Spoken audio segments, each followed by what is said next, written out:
Dans tout votre exposé, qui est d'ailleurs, soit dit en passant, très intéressant, j'ai remarqué qu'il n'y a aucune allusion qui a été faite, d'aucune sorte, à l'Arche. Ici au Québec, vous le savez, évidemment, Oui. ailleurs. Et je voyais quand même beaucoup de points communs avec l'Arche. Oui. Bon. Alors, pouvez-vous m'éclairer sur ça? Je veux dire, pourquoi pas? Pourquoi oui? Pourquoi non? Pourquoi on n'est pas une arche? C'est quoi qui se passe, là? Pourquoi, là? On est très proche de l'Arche. Puis ici, on collabore beaucoup avec l'Arche de Joliette, ici au Québec. Avant mon arrivée, c'est en quelle année, Réal, que vous les avez rencontrés? Je pense que c'était en 2002, Vers 2002-2003, l'équipe qui était présente en Chine a rencontré des gens de l'Arche internationale pour leur demander si ce serait possible que ce foyer-là, qui n'existait pas encore, là, sauf en rêve, soit une arche en Chine. Et l'Arche internationale, à l'époque, a refusé. Parce que une des dimensions, moi j'ai été très proche, j'ai travaillé aussi à l'Arche Joliette, une dimension importante, c'est le fait de prier ensemble. Or, Réal et moi, on pouvait prier ensemble, mais on ne pouvait pas prier avec les Chinois. C'est illégal. On n'a pas le droit de prier avec des Chinois, sauf éventuellement, parce qu'on le faisait des fois, là, d'aller dans des églises patriotiques, donc reconnues par le gouvernement chinois, pour ce qui est des catholiques, là, disons. Là, je ne sais pas si on avait le droit, mais on le faisait, là, on ne disait rien. Mais sinon, surtout pas dans une maison comme ça, c'est absolument pas permis. Alors, à cause de ça, l'Arche internationale a refusé. Je ne sais pas s'ils refuseraient maintenant, parce qu'on a rencontré d'autres personnes qui sont implantées dans des pays ou non religieux, une plus grande, ils ont eu un genre de colloque, là, je ne sais pas quoi, et il y a une plus grande ouverture apparemment depuis quelque temps pour des situations comme celle-là. Mais à l'époque, c'était pas possible. Mais c'est effectivement très proche. Et nous sommes... moi, dans ma formation, une des dimensions de ma formation, c'était d'écrire sur un tableau des réflexions. Et je citais Jean Vanier allègrement et Mère Teresa et tout ce monde-là, en changeant toujours très attentivement les mots Dieu et religion. Je les enlevais tout le temps, ou j'ai changé. Parce que ça aurait été... c'était quand même écrit publiquement, là. Et ça aurait été pas permis non plus. Mais on s'est beaucoup basé sur Jean Vanier. Pour quelle expression avez-vous changé le mot de Dieu? Un instant. Il faut parler là-dedans. Allez-y. Oui, c'est vrai. Alors, vous avez dit que vous avez dû changer le nom de Dieu, mais pour quel nom ou expression l'avez-vous remplacé? Avec quoi l'avez-vous remplacé, s'il vous plaît? Selon les textes, par amour, par vie. Qu'est-ce qu'il y avait d'autre? Amour venait souvent, puis vie, c'est ça. Mais ça dépendait du sens du texte. Merci. Moi, j'ai lu dernièrement que il paraît qu'une partie de la Chine au moins, dans une partie de la Chine au moins, le protestantisme se répand à une vitesse. On disait même qu'un jour, la Chine va être le premier pays protestant au monde, tellement les conversions se font. Est-ce qu'il y aura un assouplissement de la politique religieuse en Chine présentement? Non. Vous avez entendu parler de ça aussi, le fait que les protestants font des gains considérables? Peut-être le micro. Les protestants sont des protestants, et puis ils ont une facilité que nous n'avons pas de se vanter et de se publier. Mais ils sont détestés par les communistes. Naturellement. Ah, ça aide. Les communistes. Parce que, officiellement, ils n'ont pas le droit. Alors, les communistes aiment beaucoup plus les catholiques parce qu'ils peuvent aller directement au pape. Là, ils sont tête à terre. Mais les protestants ou les évangéliques n'ont pas de. Tout le monde est indépendant. Et ils publient beaucoup de choses. J'en ai lu, j'ai lu des romans. Je pense qu'ils ont une capacité d'exagérer aussi. Mais c'est certain que le christianisme en Chine se développe. Fait beaucoup de vagues. Est-ce que c'est bien? Est-ce que c'est pas? Moi, j'ai une notion de christianisme qui est sel et lumière. Et si on met plus de sel que de riz, c'est pas bon.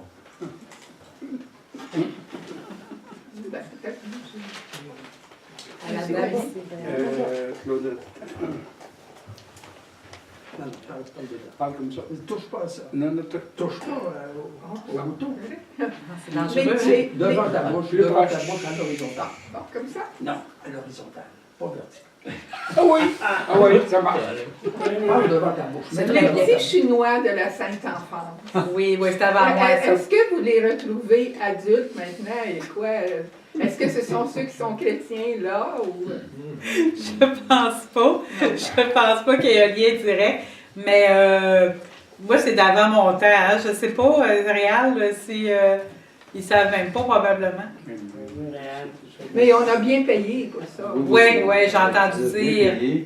Et puis, les communistes ont inventé toutes sortes d'histoires, Je sais. surtout contre les sœurs de missionnaires du Immaculée Conception, qu'elles avaient un commerce d'enfants parce que les gens on récoltait des organes et puis avec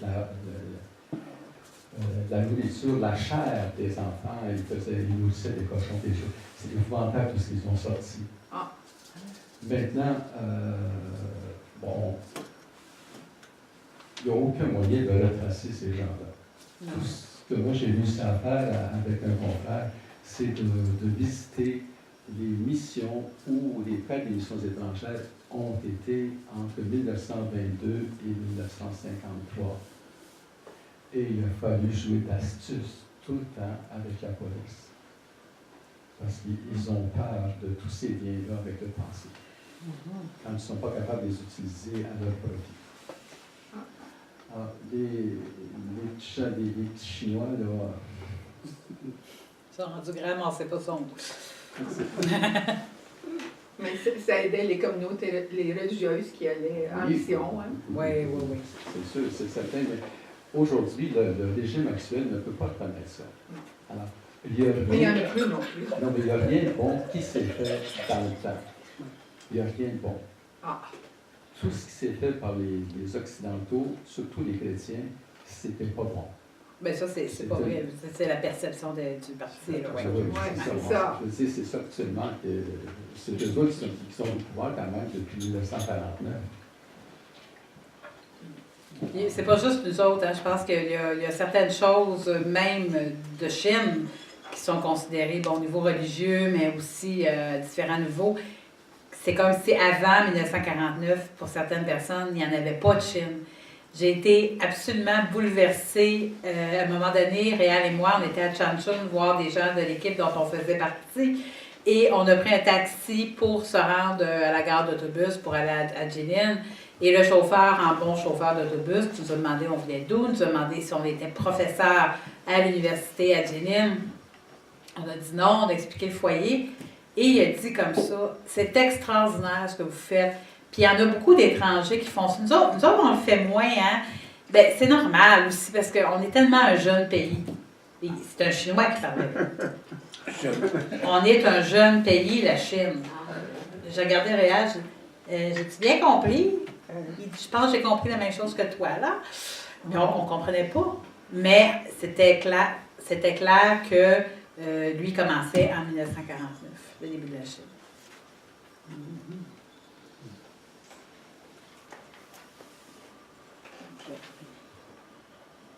Maintenant, c'est toi, pose ta question. Ah. Ben, je ne vais pas poser une question, je vais au moins donner un commentaire. C'est très intéressant ce que vous nous apportez, du vécu comme ça. C'est un baume sur le cœur de savoir que ce soit partout dans le monde, qu'on veut aider. C'est pas toujours facile, c'est de passer à travers plein de tempêtes. Puis je trouve ça vraiment généreux de votre part. Puis c'est vrai, quand vous parlez de les gens ne veulent pas se mouiller, c'est pas facile d'aller chercher justement de l'aide, puis tout ça. Puis le fait que vous avez rendu des gens autonomes là-bas, ben même si c'est à petite échelle, ben ça fait une différence, je pense. Puis en tout cas, félicitations, puis bonne continuité. Merci beaucoup.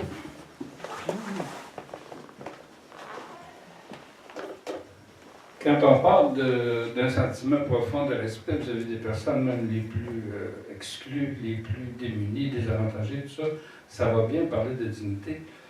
Mais si on n'a pas ce sentiment-là d'altruisme, de générosité, tout ça, au point de départ, puis on regarde ça juste au niveau de la réflexion, là, je pense à Emmanuel Kant, le philosophe, dit notre dignité provient de notre autonomie rationnelle, capacité de décider, d'examiner, de juger, de délibérer, qu'on ne retrouve pas toujours chez les déficients, tout ça, ou chez les grands malades, ou chez, bon, tout ça. Alors là, comment parler des gens qui n'ont pas un sentiment très grand d'amour, de compassion vis-à-vis des gens qui valent pas cher au niveau social, là, culturel et économique? Comment leur parler de la dignité des autres qu'on ne peut pas qualifier socialement, économiquement, qui ne rapportent pas, qui ne donnent pas grand-chose, etc. Comment parler de cette dignité de façon rationnelle? Là? Je suis pas sûre que c'est possible. Je pense qu'il faut le vivre. Et ce que j'ai observé, c'est qu'il y a beaucoup de gens qui sont venus, là je l'ai vu plus en Chine, parce que j'étais là plus longtemps pour commencer, là, puis c'était vraiment une autre culture. Il y a des gens là-bas, d'abord, qui ne croyaient pas ce qu'on faisait. On disait, on s'occupe des handicapés, puis on mange avec eux autres, puis ils ne croyaient pas. Ils ne croyaient pas. Et souvent, comme étrangers, on avait des visiteurs inattendus, là, surprises de policiers ou d'agents du gouvernement, qui venaient comme à l'heure des repas, qui étaient un peu nos heures de repas ici. Souvent, en campagne chinoise, tu manges dans le milieu de l'avant-midi, puis dans le milieu de l'après-midi, puis tu n'as pas ces 2 gros repas au lieu de 3. Mais nous autres, on mangeait souvent à 11h30 au midi. Alors, ils ne venaient même pas nous checker, finalement, parce qu'ils ne savaient pas qu'on mangerait. Puis ils nous voyaient assis, et là, ils pouvaient se sentir bouleversés. Quand les gens venaient faire des visites, quand les gens restaient quelques jours, c'est là qu'il y avait comme une transformation. Tantôt, j'ai dit que des gens comme Dadune, comme Ufan, comme Marie-Ève, qui ont été transformés ou qui sont comme tout le monde en transformation, mais de façon plus, je dirais, spectaculaire. Mais j'ai dit aussi qu'il y avait du personnel. Puis je me rappelle d'un couple, combien de fois j'ai dit, eux autres, s'ils reviennent, donc j'ai fait rentrer n'importe quand. C'est un couple qui était composé d'un homme pas très lettré, mais en tout cas, qui aimait beaucoup lire, qui avait un côté très philosophe, qui posait des questions sur le sens de la vie, puis beaucoup. Et sa femme, je reprends les mots du monsieur, elle n'avait pas de culture. Il avait dit à Réal, ma femme, elle n'a pas de culture. Puis il dit, qu'est-ce que tu veux dire, ta femme n'a pas de culture? Bien, il dit, elle ne sait pas lire. C'était sa femme, là. C'était pas du jeune, c'était pas vieux, mais il avait peut-être 50 ans, dans la cinquantaine. Et sa femme, qui n'avait pas de culture, on lui aurait pas demandé de donner des cours aux jeunes Chinois puis apprendre à écrire, hein, puis, parce qu'elle n'écrivait pas. On lui aurait pas demandé de traduire des choses en anglais, évidemment, ou de prendre l'ordinateur. Tout le reste, tout ce qu'on faisait au foyer, elle pouvait le faire. S'occuper des personnes. Aller aider le truie à mettre bas. Aller faire boucherie ou un cochon. Aller dans la forêt chercher des médicaments. J'en oublie-tu. Gérer la maison. On partait, puis on venait avec des visiteurs, 10 visiteurs. Tout était presque comme un hôtel. Là. Elle avait un sens extraordinaire. J'aurais mis en charge justement d'un hôtel. Et en voyant, d'abord, en lui donnant cet espace-là, parce que ça se fait pas vite, mais en lui donnant cet espace-là de pouvoir faire autre chose que juste faire la vaisselle puis la manger. Son mari, il a fini par partir pour une raison très particulière, il est allé à Montréal avant. Il dit, maintenant, je connais ma femme. Là, je la connais. Alors, j'ai l'impression que c'est un peu la même chose. Et il y a des gens qui se sentaient, qui voyaient les gens, qui voyaient ce dadune-là qui était dans le village, là. Puis il y a des gens qui disaient, il comprend rien. À un moment donné, on attendait l'autobus, il se mettait dans la rue. J'ai dit, veux-tu bien? C'était la courbe, puis il y avait plein d'accidents, là. Il n'allait jamais en ville. Il n'allait jamais dans la rue. Il ne prenait pas l'autobus. Il n'a pas pensé qu'il pourrait se faire frapper. Mais c'est pas parce qu'il n'était pas brillant, là. Parce qu'il ne savait pas. Mais les gens qui attendaient l'autobus avec nous autres, ils disaient, il ne comprend rien. Non, non, non, non, non. Mais les gens qui venaient avec nous, qui venaient des fois prendre des repas, on a eu des groupes d'universitaires qui sont venus nous aider. Et c'est à force, et en voyant les gens se développer, je pense que là, ils disent, il y a quelque chose dans cette personne-là. Mais il y en a de la dignité. Mais je pense pas que ça s'explique rationnellement. Il faut vraiment être, d'après moi, peut-être que je me trompe. Je vais revenir au Québec. Et quand je parle en Chine, les oreillers en déficience intellectuelle, trisomique, etc., autisme. Et je me dis, pourquoi vous ne faites pas ça au Québec parce qu'il y a une demande vraiment? Mais on le fait au Québec. On est à la Noret. Dans la Noret. À la Noret, dans la Naudière. Vous étendez pas, mettons, jusqu'à Trois-Rivières, la Beauce, etc. On va te faire ça bientôt. On va commencer par, par le consolidé ici, à la Noret, ici. À la Noret, c'est long. C'est long, c'est sûr. Puis regardez, il y a des exigences financières qui sont importantes. Moi, je soupçonne, mais ça, c'est juste de l'intuition féminine, mais je soupçonne que ça va faire comme en Chine. Que c'est long au début. Il y a plein de gens, puis là, les gens nous disent, bien, faites payer le monde à gros prix, ils ont de l'argent, ils ne savent pas quoi faire avec. Bien, je sais pas si on a tant d'argent que ça, là. Moi, les gens que je connais ne sont pas millionnaires, là. Alors, mais je pense qu'il faut interpeller tranquillement, ça prend du temps. Mais j'aimerais ça que ça se développe, c'est sûr.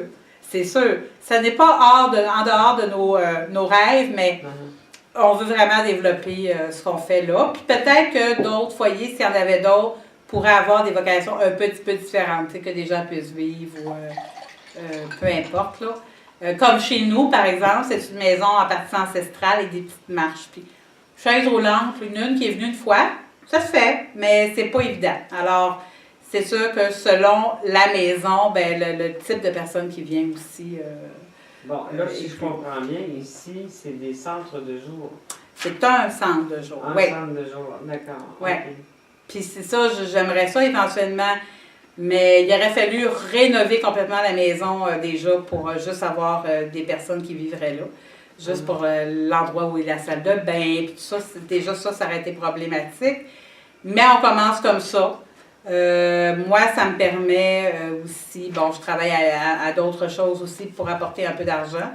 Alors, de jouer un peu avec l'horaire. Puis l'horaire, bien, il y a des gens qui viennent une fois par semaine, une fois par 15 jours, 2 fois par semaine, selon les besoins. Okay. Mais Clémence, pour te répondre aussi, oui. Dans le sens où tu n'as pas besoin de savoir la langue qu'ils parlent, eux, toi qu'à les aider. Puis eux, de toute façon, ils ont l'amour. C'est des gens d'amour. Fait que si on les aime, on communique très bien avec eux. C'est ce que je voulais confirmer tantôt. Elle, je suis sûre qu'elle était au courant. Ah oui! Qui voulait parler? Oui, ici. Ah, c'est peut-être Jean-Yves? Oui, je vais voir une deuxième, oui. Ça m'a énormément frappé tout à l'heure quand vous avez parlé de votre chauffeur de taxi. Là, le monde, dans le fond, le monde commençait à exister en 49. Ouais.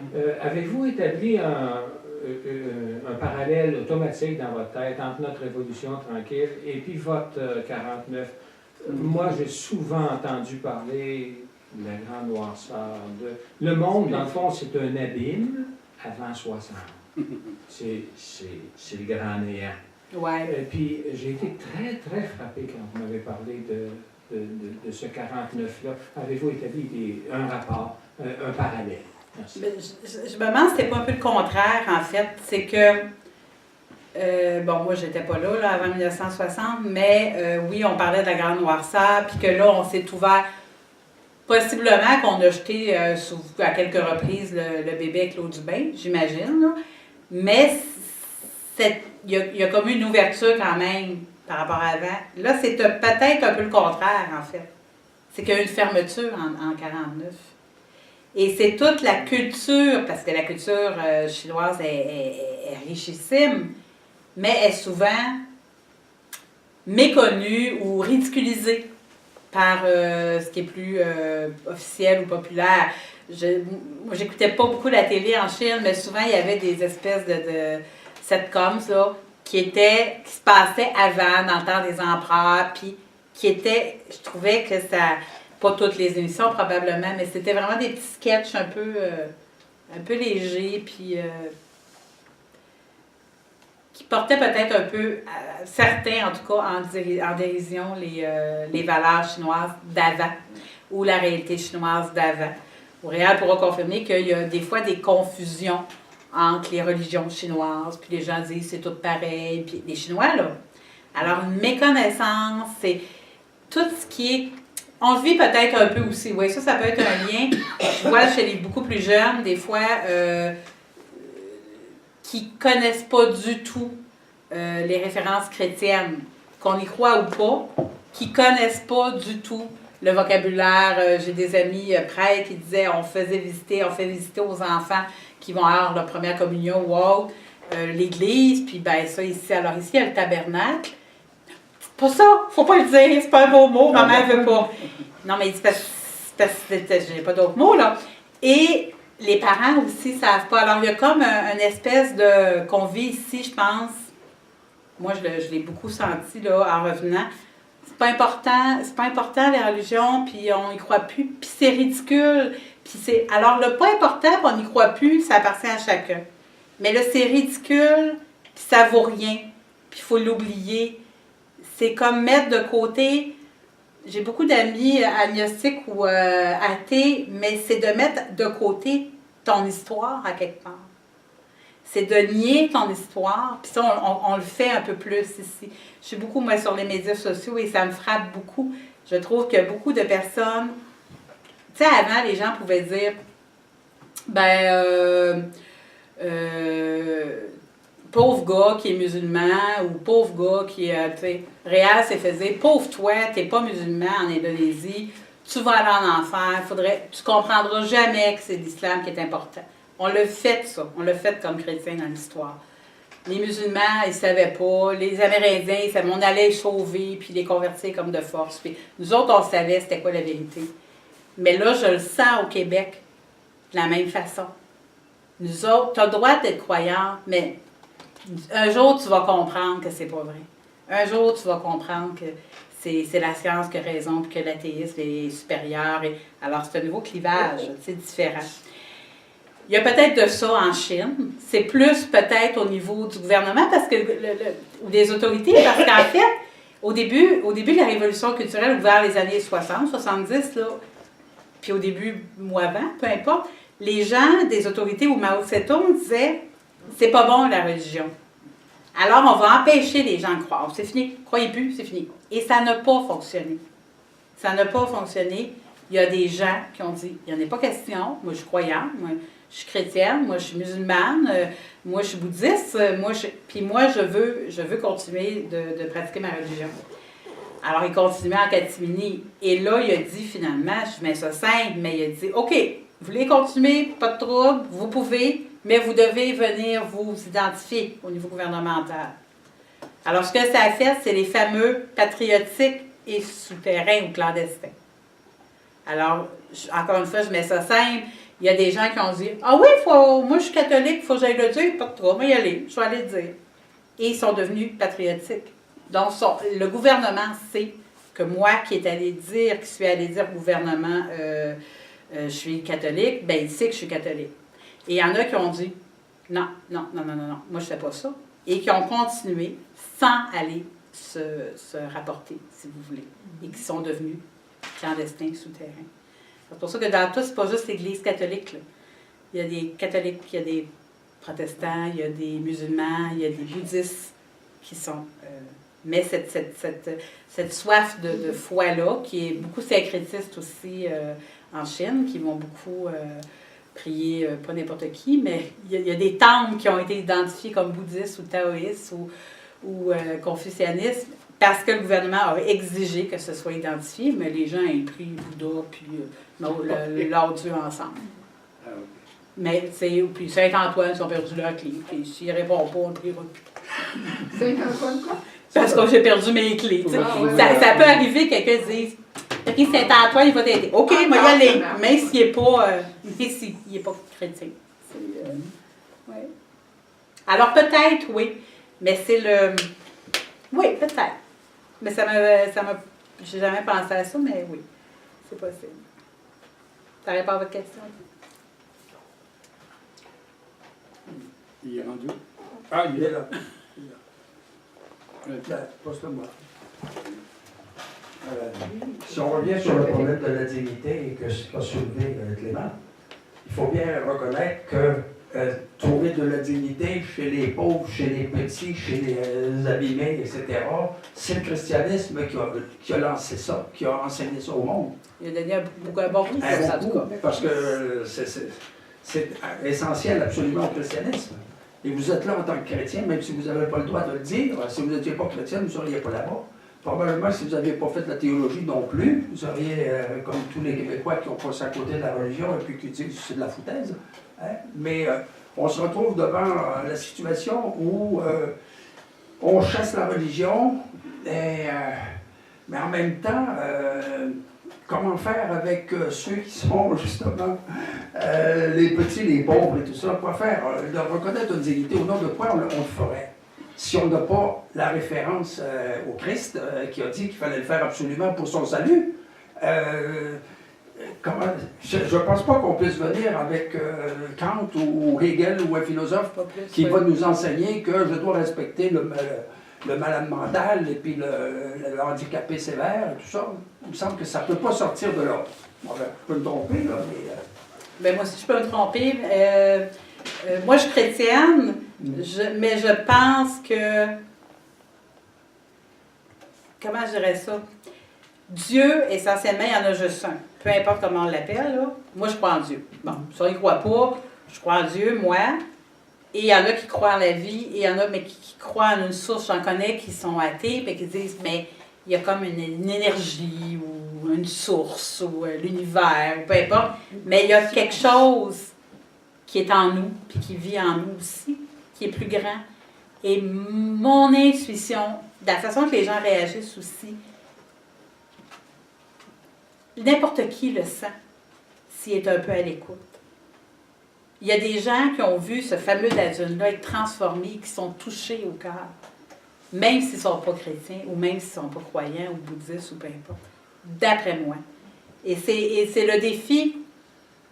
Nous autres, comme étrangers, ou comme n'importe... Non, surtout comme étrangers, on n'a pas le droit de dire « croyant en Jésus », puis à quelque part, c'est correct, parce que ça nous oblige à nous mettre devant nous, puis arrêter de dire « aimez-vous les uns les autres », puis à aimer nous aimer les uns les autres, et à aimer les autres. Il n'y a pas un pays qui peut dire « arrêtez de vous aimer » ou « arrêtez d'aimer les autres ». Et ça, j'ai l'impression que ça bouleverse tout le monde. Le fait d'être, je ne sais pas si je suis claire, mais sinon je suis bien confuse, mais le fait d'être avec les petits, d'abord ça interpelle. À un moment donné, c'était drôle parce que pendant 3-4 fois, il y a des gens du gouvernement puis de la police qui sont venus comme consécutivement, puis les 3-4 fois consécutives, moi j'étais à 4 pattes en train de laver des planchers. Puis ils ne comprenaient pas. J'étais dans les toilettes, moi, je frottais les toilettes. Puis pour eux autres, souvent, je me suis même fait un peu amie avec une fille qui d'ailleurs était musulmane. Quand j'ai dit que quand j'étais ici, moi j'ai été préposée dans un CHSLD. Puis là, elle a cliqué. J'ai dit, tu sais, tous les étrangers, tous les Québécois, tous les Nord-Américains, on n'est pas tous des cadres là, qui se promènent en BM. Ça se peut pas, c'est impossible. Ça se peut pas. Ben, moi, je ne le suis pas, mais même si je l'étais, c'est impossible. Tu as toujours des gens plus riches, plus pauvres. Tu as toujours des gens qui vont ramasser les poubelles sur le bord du chemin. Il y a tout le temps ça. Et là, quand elle a réalisé ça, que vraiment on vivait cette vie-là. Il y a quelque chose en dedans qui dit... Ce fameux monsieur-là, là, qui est très philosophe, puis qui a dit « Ma femme, je l'ai découverte ici ». Comment il t'avait dit ça? Il avait dit quelque chose genre « Toi, tu crois à quelque chose, puis c'est... Dans le fond, je te jalouse, là, Puis c'était peut-être pas clair qu'est-ce qu'il croyait, mais il disait quelque chose qui te fait bouger. Puis moi, à quelque part, je l'ai pas, cette chose-là. Mais il l'avait, en fait. Parce qu'il se laissait transformer, puis il est extraordinaire avec les gens. C'est juste de le reconnaître. Et le défi, quand tu peux pas parler ouvertement, ben le défi, c'est de... Puis que tu peux pas, parce que tu peux pas, mais tu peux pas parce que tu n'es pas capable aussi, parce que moi, je sais bien faire un grand discours philosophico-théologique en chinois, là. Pas sûr. Mais d'aimer les gens, puis d'être avec, puis rire, ça interpelle, en fait. Ici aussi, en fait. Ça interpelle, je pense. C'est sûr que la raison pour laquelle toi tu bouges est individuelle. La raison pour laquelle toi tu agis, oui, ça peut naître de la foi. J'ai une amie, moi, qui est profondément athée, une québécoise, d'origine avec une culture chrétienne et musulmane. Elle disait toujours Inch'Allah, Inch'Allah, jusqu'à temps qu'elle sache ce que ça veut dire. Elle fait, bon, j'arrête pas de parler de Dieu, moi, puis je suis même pas croyante. Mais c'est une personne de cœur qui va aider, puis qui reconnaît cette force-là, mais ça, intellectuellement, elle n'est pas d'accord. Mais qui reconnaît que un tel, une telle agit de façon extraordinaire au nom de sa foi, puis elle respecte bien ça, mais elle, la dimension foi, elle n'y adhère pas, mais la dimension, il y a de la vie en arrière qu'il faut faire grandir, oui, elle développe. Moi, j'ai un petit problème avec cette façon de voir les choses, parce que quelqu'un peut dire, j'ai pas la foi. Ouais. Mais il vit dans un milieu, par exemple le Québec ou la France ou ailleurs, qui est christianisé depuis des milliers ou des centaines et des centaines d'années. C'est vrai. Les valeurs chrétiennes sont imprégnées partout. C'est vrai. Et puis, ils ont été eux-mêmes imprégnés par ces valeurs-là, même s'ils les dénient en parole. C'est vrai. On peut être un athée, mais si on a de petites choses qui bougent en nous quand on voit un pauvre, etc., c'est qu'on a des valeurs chrétiennes. Ouais. Mais un bon jour, si on continue sur la piste où on est là, présentement, on rejette puis on crache dessus la religion. Un bon jour, ça n'y sera plus. Et on va redécouvrir probablement la sauvagerie de nos instincts. Et puis les pauvres et les petits, on les tasse dans le coin, puis on passe quand on obéit à ses instincts. J'ai de la force, j'ai de la puissance, etc. Puis les autres qui valent rien, on passe à côté. On va se défaire de la culture religieuse qu'on a acquis pendant des siècles et des siècles. Mm-hmm. C'est ce que je pense, moi.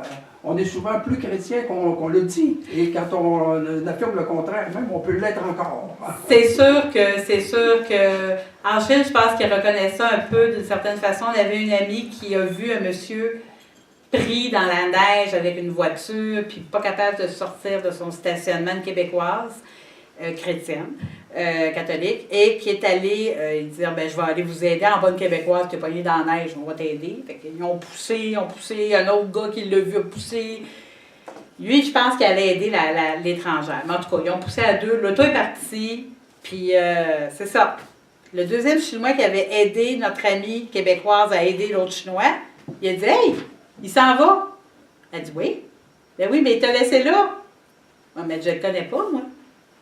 Tu as aidé quelqu'un que tu ne connais pas? Elle dit oui. Toi, tu dois être une chrétienne. Alors, et c'est vrai dans ce sens-là. Il y en a des gens qui vont te demander voulez-vous soutenir, il y a eu un tremblement de terre. Mais tu sais, la petite guignolée sur le bord du chemin, là, toi, les Noëls, le jour de l'an chinois, tu ne verrais pas ça en Chine. Non. De cette façon-là, non.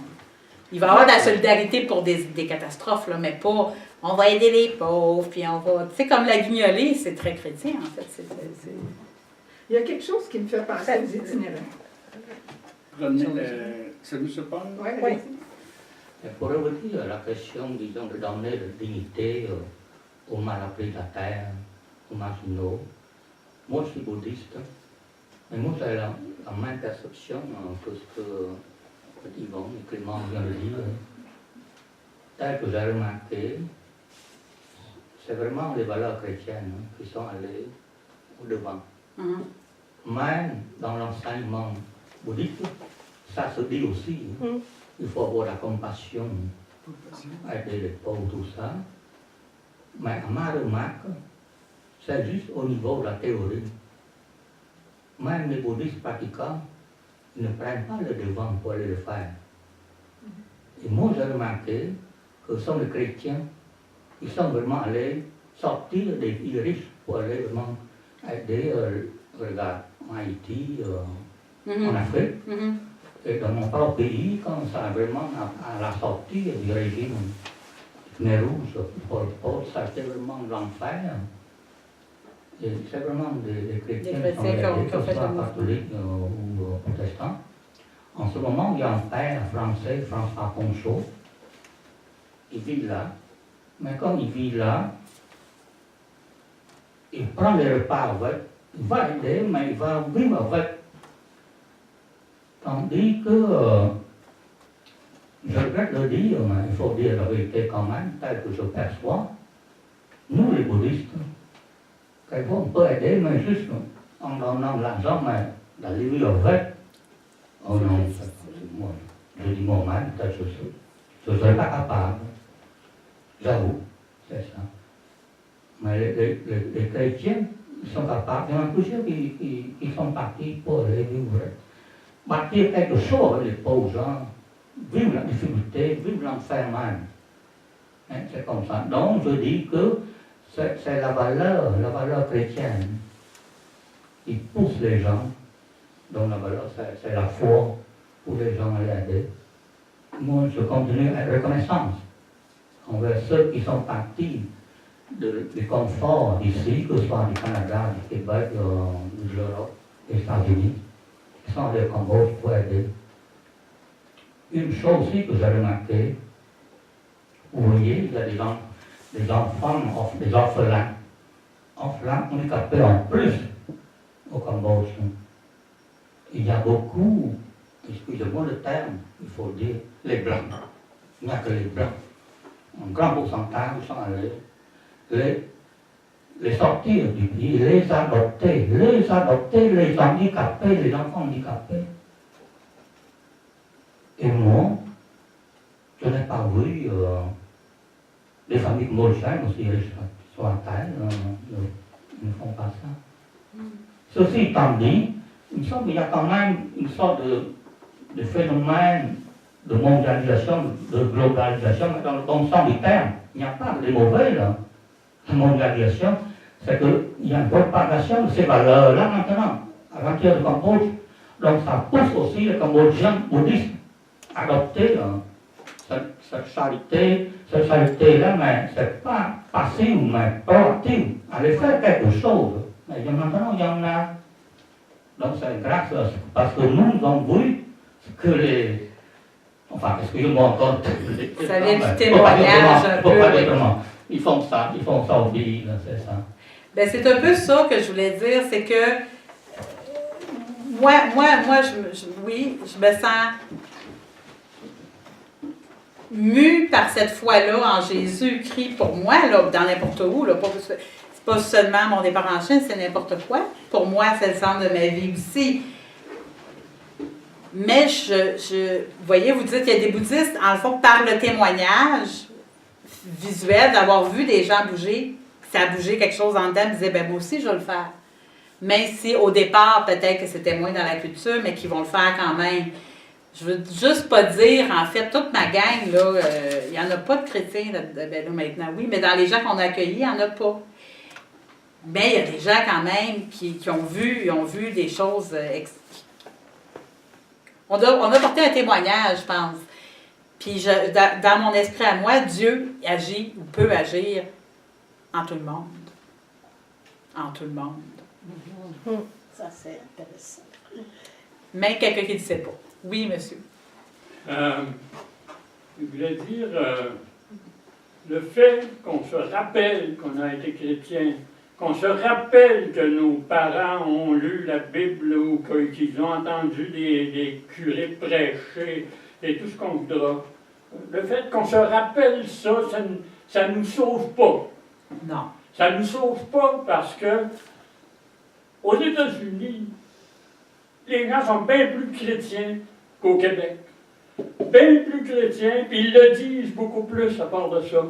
Puis ils sont bien plus matérialistes qu'au Québec. Enfin, les Américains ne sont pas tous plus matérialistes, mais du matérialisme Il y en a aux de États-Unis. personnes chrétiennes, il y en a beaucoup. Et je reprends votre propos.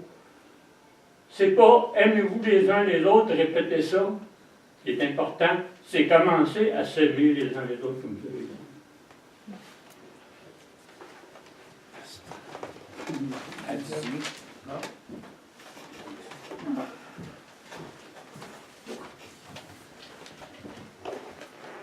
Lucie, ça me frappe parce que c'est vrai qu'on c'est en passant à l'action qu'on est un exemple pour les autres, puis que c'est là qui va découler là, plein de belles choses, parce qu'on est des êtres qu'on fonctionne, on imite.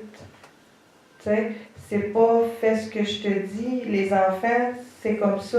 Ils vont garder beaucoup ce qu'on fait.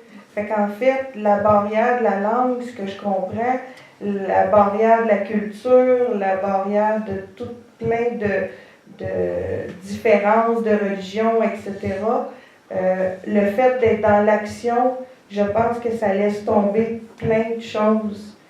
Puis que ça amène une autre dimension. On redevient des humains et non des machines, des numéros. Puis c'est là que rentre en compte la dignité. Puis, question de religion, moi je suis de la génération X. C'est à partir de ma génération que ça l'a descendu, la religion catholique. Je suis une denrée rare d'être croyante et pratiquante. Mes amis, des connaissances que j'ai autour de moi, c'est vrai, ils sont révoltés de la religion. Le discours que j'entends, c'est toujours le même. Les prêtres ont forcé les femmes à avoir des enfants, etc. C'est, en tout cas, je ne le répéterai pas tout au complet, mais je trouve ça tellement déplorable parce que c'est un discours qui est dépassé. Puis il y avait un contexte à cette époque-là. On arrivait ici, au Canada, on avait une mission, c'était de peupler la terre, c'était de grandir, etc. Je vois pas la torture là-dedans. Il y a des peuples qui ont eu bien plus de difficultés. Au contraire, si on regarde en Chine, je pense qu'il y a beaucoup de Chinois qui sont malheureux d'avoir à avoir seulement un enfant. OK? Si on fait des parallèles, puis quand c'est pas un garçon, la fille, elle n'est pas toujours la bienvenue, puis elle est soit, on l'a vu dans beaucoup de reportages, soit mis à l'adoption ou soit carrément éliminée. J'ai de la misère à le dire parce que c'est difficile à entendre. Alors, c'est ça. Puis, c'est vrai que ce qu'Yvon disait, nous sommes imprégnés, même ma génération, il y a beaucoup d'ignorance. Ça me fait rire quand j'ai réalisé cette semaine, puis la semaine passée, qu'est-ce que je pourrais leur dire? C'était ma question tout le temps à mes amis, mes connaissances qui critiquent la religion, qui veulent un pays laïque, etc., qui n'arrêtent pas de dire que la religion, c'est à cause de ça que les guerres sont là, etc. Puis ça a toujours fait de la bisbille, puis bon, qu'eux autres, ils vivent dans des palaces, puis que le monde a crevé de faim, puis tout ça. Je me suis questionnée, puis à un moment donné, je suis arrivée à une réponse en me disant que c'est vrai que c'est notre histoire, on a été bâtis là-dessus, puis l'Église se renouvelle, ils ont demandé pardon parce qu'on n'arrête pas de parler de pédophilie, puis etc., comme si ça serait juste les prêtres. Combien ont été abusés dans des familles leur père. De l'inceste, puis des mononcles, puis des voisins, etc. Il y a beaucoup plus à ce niveau-là. Quand on regarde les statistiques, c'est pas moi qui le dis. Puis, je réfléchissais, puis je me suis dit, ceux qui critiquent, pourquoi vous n'allez pas à l'église? Vous ne voulez plus y aller, mais allez voir qu'est-ce qu'ils disent. Allez voir qu'est-ce qu'ils font, les prêtres. Qui est-ce qui donne de l'aide dans le sous-sol, souvent? C'est pas dit, ça, publiquement. Qui est-ce qui va écouter? Combien de prêtres que je connais qui aident en toxicomanie, qui aident, qui vont voir des malades, qui vont donner du réconfort, etc. Fait que tout ça, ça vient jouer en fait que, dans le fond, c'est d'être dans l'action. Puis je pense que quand on est là, ben tout est dit. On n'a pas besoin d'en rajouter. Puis c'est vrai que quand on est touché dans le cœur, ben il n'y a plus rien là il n'y a plus rien qui existe. Puis là, tu le sais que tu es dans la vérité. T'sais? Fait que... Je pense que ce mot-là est important, la vérité, qu'on sent à quelque part. Je pense vite que c'est beaucoup le non-jugement aussi de l'autre. T'sais. On attaque les prêtres qu'on ne connaît pas, puis dans le temps, puis ils étaient comme si. Même chose en Chine, les anciens, puis avant la Révolution, puis les empereurs. Alors que les gens, au fond, je pense qu'on essaie pas mal tout de faire notre possible selon ce qu'on sait. Alors, c'est d'éveiller les gens à savoir plus. Puis tu parlais des enfants uniques. C'est moins vrai, c'est encore vrai. Un des problèmes aussi, puis ça, c'est peut-être vrai un peu partout dans le monde, c'est que ils ont goûté à être des enfants uniques, les gens, puis il y en a qui disent « Mais moi, j'aurais le droit pour X raison, parce qu'on est un couple d'enfants uniques, on peut avoir plus qu'un enfant, mais j'en veux pas plus qu'un, j'en veux même pas du tout. » C'est une chose. Puis juste pour dire quelque chose, je veux pas du tout juger ces personnes-là, parce que je n'ai jamais été dans cette situation-là, même si j'ai mes idées, mais j'ai pas été là-dedans. Et je comprends très bien, je suis très engagée, j'ai été très engagée aussi dans les mouvements féministes. Je comprends très bien quand les filles disent qu'il faut avoir un droit à l'avortement. Je comprends. Puis je leur dis des fois, n'oubliez pas qu'ailleurs, comme en Chine, et moi je trouve ça tragique, les filles qui veulent des enfants sont obligées de se faire avorter. Ils peuvent se faire avorter après 1 mois de grossesse, après 5 mois de grossesse, après 8 mois et demi de grossesse, après 8 mois et 3/4 de grossesse, après 9 mois de grossesse. Il y a une fille qui a raconté, elle était sur le point d'accoucher, là. Elle aurait pu accoucher, tu sais. Et elle a été comme kidnappée, parce qu'elle n'avait pas le droit, ça prend un permis d'être enceinte. Peut-être que tu l'as après d'être enceinte, là, des fois, mais ça prend un permis d'être enceinte quand tu vas avoir un enfant en Chine. Et elle, évidemment, elle n'avait pas le droit d'être enceinte, alors elle a été comme prise, avortée de force d'un bébé viable, là. Et le bébé a été mis dans l'eau parce qu'il voulait être sûr qu'il soit mort, alors ils l'ont comme noyé aussi. Mais elle avait eu une espèce d'injection d'un produit X là, qui avait empoisonné le bébé. Je pense aussi qu'il y a des blessures collectives dans chaque pays, dans chaque endroit. Puis c'est pas facile de défaire ça, mais ça peut être fait justement en action.